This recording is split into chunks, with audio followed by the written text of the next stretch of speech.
Il-kumpanija Nexia Biti jihbit informazzjoni mill-Aġenzija tal-Gvern kontra l-ħasil tal-flus, l-FIAU, waqt li kienu għaddejjin l-investigazzjonijiet fi rigward tal-Ministru Konrad Mizzi u ta' Chief of Staff tal-Prim Ministru Keith Schembri.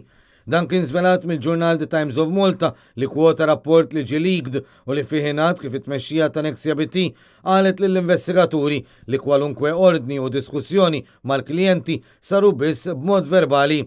L-FIAU għandha l-poteri bil-liġi li titlob kwalunkwe informazzjoni kollha bżonn fl-investigazzjonijiet tagħha.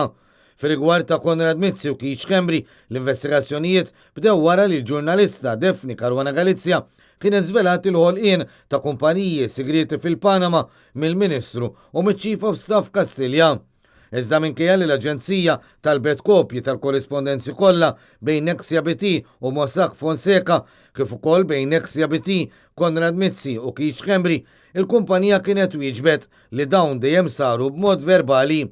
Din it-tweġiba qajmet aktar suspetti bl-FIAU argumentat li żgur li xi darba jew oħra kien hemm xi forma ta' korrispondenza miktuba b'email bejniethom.